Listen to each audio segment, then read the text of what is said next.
18वीं लोकसभा चुनाव में इस बार यूपी से कई ऐसे उम्मीदवारों ने जीत दर्ज की है जो पहली बार संसद पहुंचेंगे। इसमें कुछ प्रमुख और चर्चित नामों में टीवी कलाकार अरुण गोविल, कांग्रेस नेता किशोरीलाल शर्मा, नगीना सीट से आजाद समाज पार्टी के नेता चंद्रशेखर आजाद, प्रिया सरोज, पुष्पेंद्र सरोज शामिल हैं। आइए इन उम्मीदवारों के बारे में बताते हैं जो जीतने के बाद पहली बार संसद में बैठेंगे। नमस्कार, मैं हूं निशांत गुप्ता, आप देख रहे हैं आई इंडिया।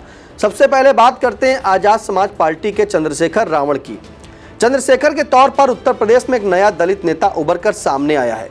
गौर करने वाली बात यह है कि बसपा उत्तर प्रदेश में एक भी सीट जीतने में सफल नहीं रही, जबकि आजाद समाज पार्टी काशीराम के चंद्रशेखर ने किसी राजनीतिक पार्टी या नेता के समर्थन के बिना नगीना सीट पर जीत दर्ज कर ली है।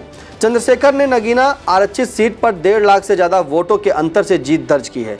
चंद्रशेखर को इस सीट पर 5 लाख से ज्यादा वोट मिले, जबकि इस सीट पर बहुजन समाज पार्टी के उम्मीदवार सुरेंद्रपाल सिंह को केवल 13,272 वोट मिले हैं। अब चंद्रशेखर पहली बार देश की संसद में बैठकर अपने समाज की बात रखेंगे।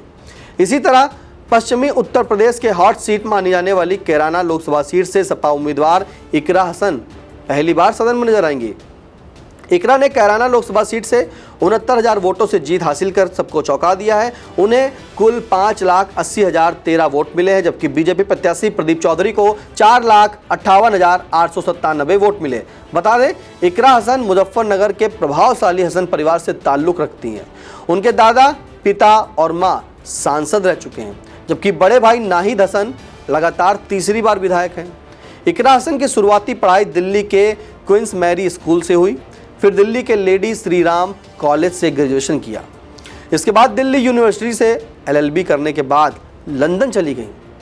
लंदन में उन्होंने इंटरनेशनल लॉ एंड पॉलिटिक्स में पोस्ट ग्रेजुएशन की पढ़ाई की और साल 2021 में भारत वापस लौटी।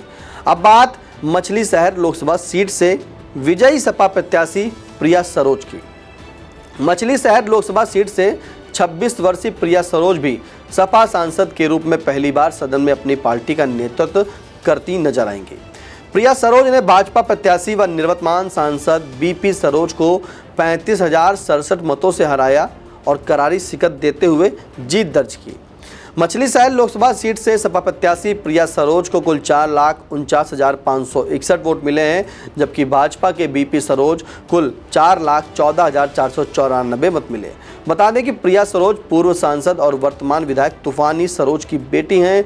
प्रिया की स्कूली पढ़ाई दिल्ली के एयरफोर्स गोल्डन जुबली इंस्टीट्यूट से हुई और उसके बाद उन्होंने दिल्ली यूनिवर्सिटी से लॉ की पढ़ाई की। चुनाव अभियान से पहले प्रिया सरोज सुप्रीम कोर्ट में प्रैक्टिस कर रही थी। इसी तरह कौशाम्बी लोकसभा सीट से सपा के पुष्पेंद्र सरोज यहां से लगातार 2 बार भाजपा के टिकट पर सांसद चुने गए और विनोद सोनकर को 1,03,944 वोटों से हराकर पहली बार संसद पहुंचेंगे। पुष्पेंद्र सरोज 25 साल के हैं और वह देश के सबसे युवा सांसदों में से एक बन गए हैं। पुष्पेंद्र सरोज ने इंटरमीडिएट तक की शिक्षा देहरादून से की और जबकि स्नातक की पढ़ाई क्वीन मैरी यूनिवर्सिटी लंदन से की। बता दें कि पुष्पेंद्र सरोज के पिता इंद्रजीत सरोज 1997 से लगातार 4 बार मंझनपुर आरक्षित सीट से विधायक रहे। अब अंत में बात करते हैं रामायण के राम की। इस पूरे लोकसभा चुनाव में सबसे ज़्यादा चर्चा रही भगवान राम और अयोध्या के राम मंदिर की। भाजपा राम मंदिर बनवाकर भी अयोध्या में तो हार गई, लेकिन मेरठ के मतदाताओं ने दूरदर्शन के राम यानी कि अरुण गोविल को संसद पहुंचा दिया है। मेरठ लोकसभा सीट भाजपा के उम्मीदवार अरुण गोविल ने 10,585 वोटों के अंतर से जीती है। अरुण गोविल 5,46,469 वोट हासिल कर समाजवादी पार्टी की सुनीता वर्मा को हराया। सुनीता वर्मा को 5,35,884 वोट मिले, जबकि बसपा के देवव्रत कुमार त्यागी को 87,025 वोट हासिल हुए।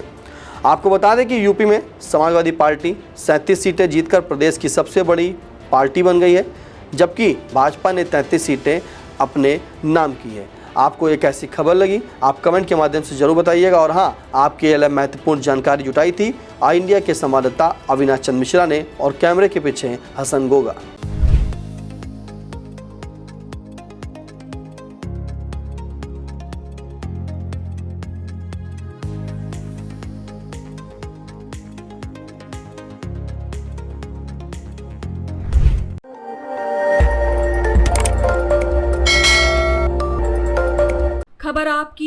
नजर हमारी। देखते रहिए आई इंडिया।